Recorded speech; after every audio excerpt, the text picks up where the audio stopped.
तकलीद के बारे में क्या हुक्म है? तकलीद का हुक्म तो कुरान मजीद के अंदर मौजूद है। अल्लाह ताला ने इरशाद फरमाया, फस्अलू अहल ज़िक्रि इन कुंतुम ला तअलमून, तो इल्म वालों से पूछो अगर तुम नहीं जानते।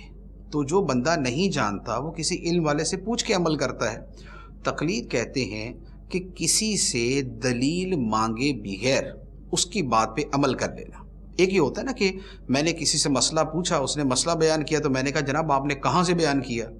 अब वो आयत पढ़े, हदीस पढ़े, तो अब मैं कहता हूँ ठीक है, तो गोया मैंने उस आयत और हदीस को मालूम होने के बाद उस पर अमल किया। एक ये होता है कि मुझे मसला दरपेश है, मैंने फ़ोन किया कि जनाब ये मसले का हुक्म क्या, उसने कहा ये है।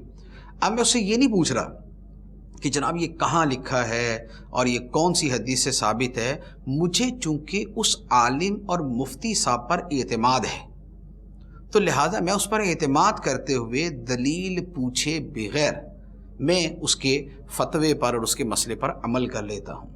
तो यही हुक्म आयत के अंदर दिया गया, फस्अलू अहल ज़िक्रि इन कुंतुम ला तअलमून, अहले इल्म से पूछो अगर तुम नहीं जानते। तो अब आप इस पर गौर कर लें कि ये वाली तकलीद कौन नहीं करता। ये वाली तकलीद कौन नहीं करता? जो तकलीद को मानने वाला है, जो तकलीद को नहीं मानने वाला, दोनों जगह यही होता है कि साइल सवाल करता है और वो आलिम से, मुफ्ती से, मुहद्दिस से कहता है कि जनाब इस मसले का जवाब क्या है। वो कहती जी ये जवाब है, उस पर अमल कर लेते। हर जगह ये नहीं पूछा जाता कि जनाब पहले मुझे हदीस सुनाए, पहले मुझे आयत सुनाए। तो लिहाजा जो भी ये करता है वो तकलीद ही कर रहा है। तो यूँ तकलीद पर चलने वाले सारे ही हैं, माने ना माने ये जुदा प्रॉब्लम होता है, लेकिन चलते ही सारी हैं। एक तो ये, दूसरा ये है कि हम जो तकलीद करते हैं, जैसे हम मुक़ल्लिद हैं इमाम आज़म अबू हनीफ़ा रहमतुल्लाह अलैह के। अब हम हनफी कहलाते हैं, हमारे साथ 3 फ़िक़्ह और हैं, मालिकी, शाफ़ई, हम्बली। तो इमाम मालिक, इमाम शाफ़ई, इमाम अहमद बिन हम्बल, इनकी तकलीद की जाती। अच्छा, हम 4 जो है ये 4 फ़िक़्ह हैं जिन्हें मज़ाहिब अरबा कहा जाता है या फ़िक़्ह अरबा कहा जाता है, तो हम इनकी तकलीद करते हैं। ये चारों कौन थे?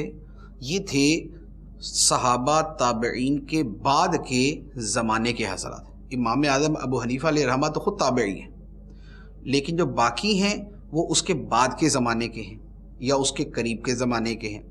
तो ये हैं वो जो इस्लाम का शुरू का ज़माना था उस ज़माने के। अब अगर हम उनकी तकलीद करते हैं तो गोया उन हस्तियों की तकलीद की कि जो ज़माना रिसालत के बिल्कुल करीब हैं और जो दीन को बहुत अच्छे तरीके से समझने वाले थे। अच्छा, अब जो इन 4 की तकलीद नहीं करते, जो इन 4 हज़रात की तकलीद नहीं करते, तो आप यकीन जानिए तकलीद वो भी करते हैं, और करते उनकी हैं। कोई 6वीं सदी का है, कोई 7वीं सदी का है, कोई 8वीं सदी का है, बल्कि आजकल एक बहुत बड़ी तादाद है जो अभी 14वीं सदी के लोगों की तकलीद करती है। को किसी ने किसी मुल्क का बंदा रखा हुआ है, किसी ने किसी मुल्क के बंदे को इमाम माना हुआ है, तो उनकी ये तकलीद करते हैं।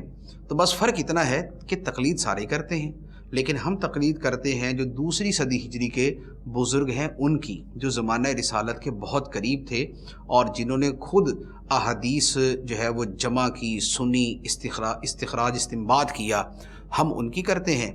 और बहुत सारे लोग वो हैं कि जो फिर 500-600 साल बाद वालों की करते हैं या अभी 14वीं सदी के कुछ लोगों की करते हैं। तो तकलीद सारे ही करते हैं। इसका जो है इनकार ज़बानी कलामी तो हो सकता है, अमली तौर पे इसका इनकार कोई बंदा कर ही नहीं सकता।